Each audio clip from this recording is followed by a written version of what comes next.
Hello, Cancer, Sun, Moon, Rising, and Venus signs. Kamusta kayo? Sana po sa mabuti kayong kalagayan. Welcome back po sa Star Tarot. At kung bago kayo rito, welcome din po kayo. Please subscribe, like, share my videos, and leave me a comment kung nakaresonate po kayo. Thank you.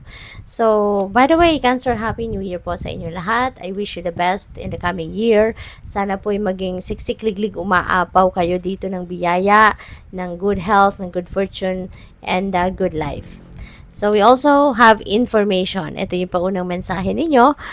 Pay attention to details. Ayan. So, baka kailangan ninyo dito ng extrang mata, extrang lakas ng inyong pandinig, diba? Para maging attentive kayo, no, sa mga detalye. Lalo-lalo na siguro sa trabaho, diba? Sa ginagawa ninyo sa trabaho, maaring you're dealing with numbers, 'di ba? Baka 'yun ang trabaho ninyo or something, no, na talagang very hindi pwede yung papetics, no, na trabaho. Pwedeng ganun ang ganap.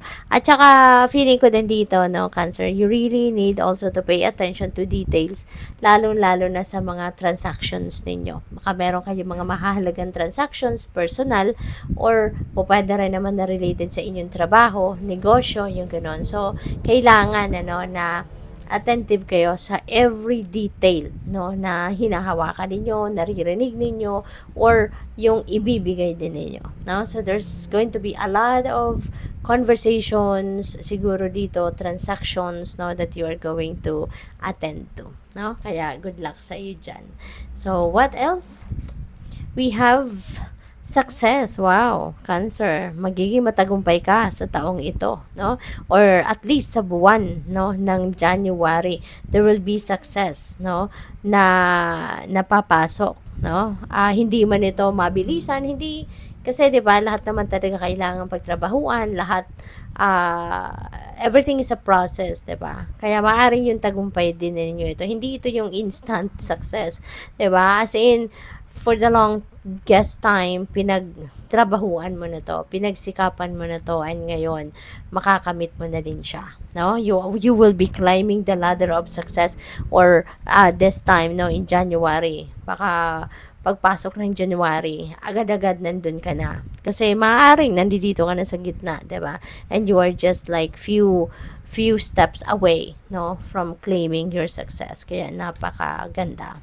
So we have cleanse. Ayan, clear space for positive energy. Ayan, so perfect ito bago pumasok ang 2026, no? Meron pa tayong oras. So before pumatak ang alas 12, 'di ba, ng hating gabi, pwede pa kayong mag-cleanse. Pwede pa kayong gumawa ng 'di ba? Baka karamihan din sa inyo nakapaglinis na, kumbaga finishing touches na lang, or 'di ba, physical cleansing, physical cleaning na gawa nyo na. Maybe you need to do as well energetic cleansing, baka kayo din ay nagpa-practice ng ano yun, yung nag-i-smudge, no, yung nagpapausok ng mga herbs, mga white sage, palo santo, mga ganon, myrrh, frankincense, yung mga ganon, kapag kayo'y nagki-cleansing, no, sa bahay, sa sarili, kapag magki-cleanse kayo ng bahay, cleanse yourself first, no? Pausukan mo din yung sarili mo, at saka ka maglinis. At baka yun din ang gagawin ng iba sa inyo, as in to totally ward off, no? Kung ano man yung mga negativity, no, na nasa surroundings ninyo. So, what else? We have treasure. Wow, Cancer, meron kang madidiscover ditong kayamanan, no? At ang kayamanan na ito, not necessarily na yan lang ay tangible, no, na kayamanan. Hindi lang naman yun ang kayamanan tinuturing natin, hindi ba?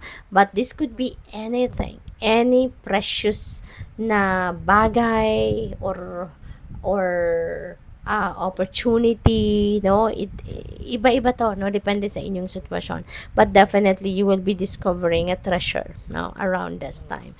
O pwedeng kayamanan talaga yan, material na bagay, pera, alahas, baka meron din inheritance dito, no, na maibibigay sa'yo.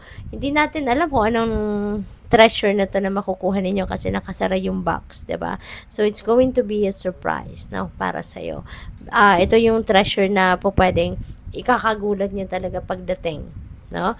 Magugulat kayo kasi yan, may sikreto pa, no? Sinisikreto pa sa inyo. So it's going to be like a big surprise siguro para sa iyo ng universe. So tignan natin kung ano pa ang mga mensahe para sa inyo, Cancer, okay?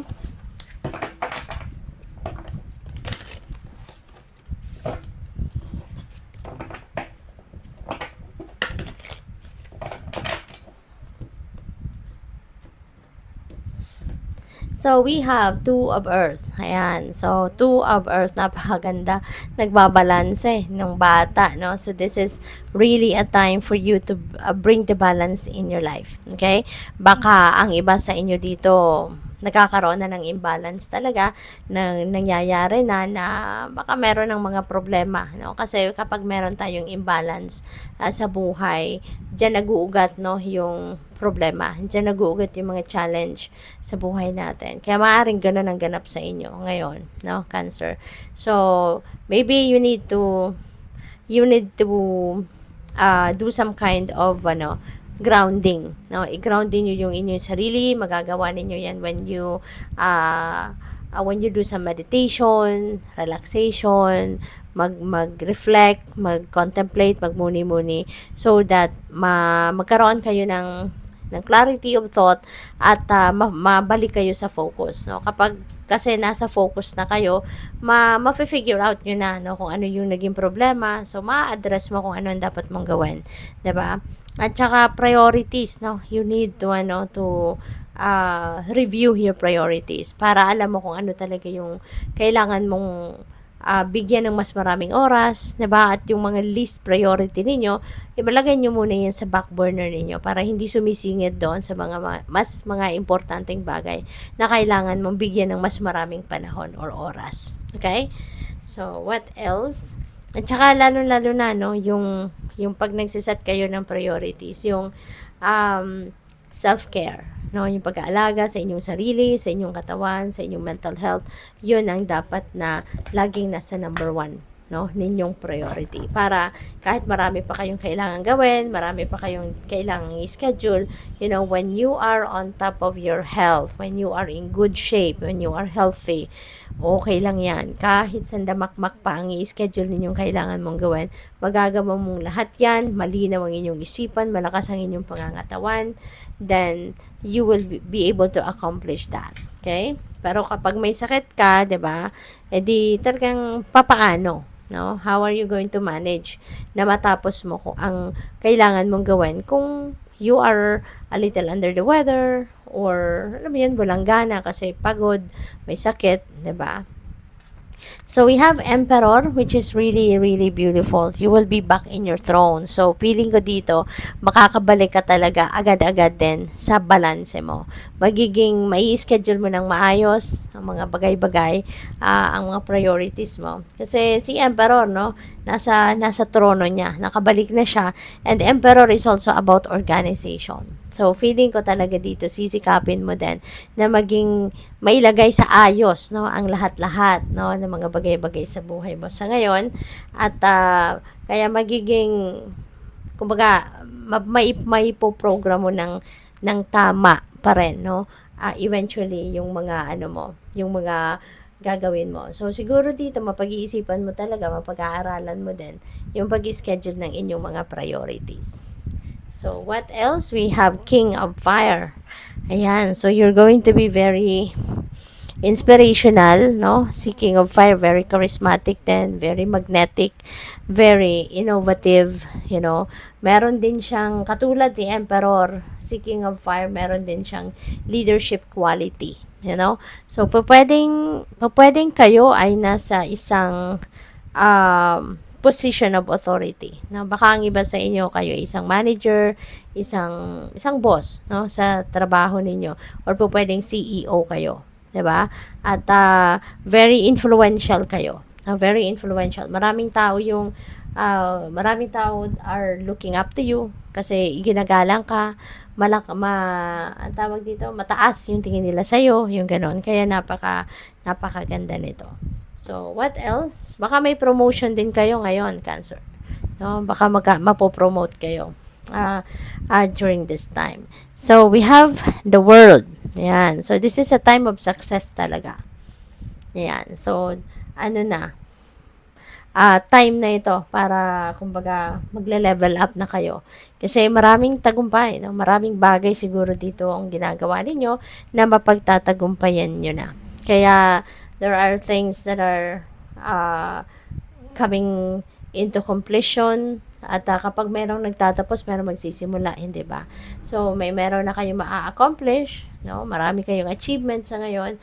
This is a time for success, and you deserve also to celebrate your successes. Okay? Kaya bigyan ninyo ng oras, panahon, attention din ng sarili ninyo para kayo ay makapag-celebrate, para kayo ay makapag-saya din muna, 'di ba? Bago kayo magsimula ng mga bagong ganap sa buhay. All right? So, good luck sa'yo. Thank you for watching. Love and light. Namaste.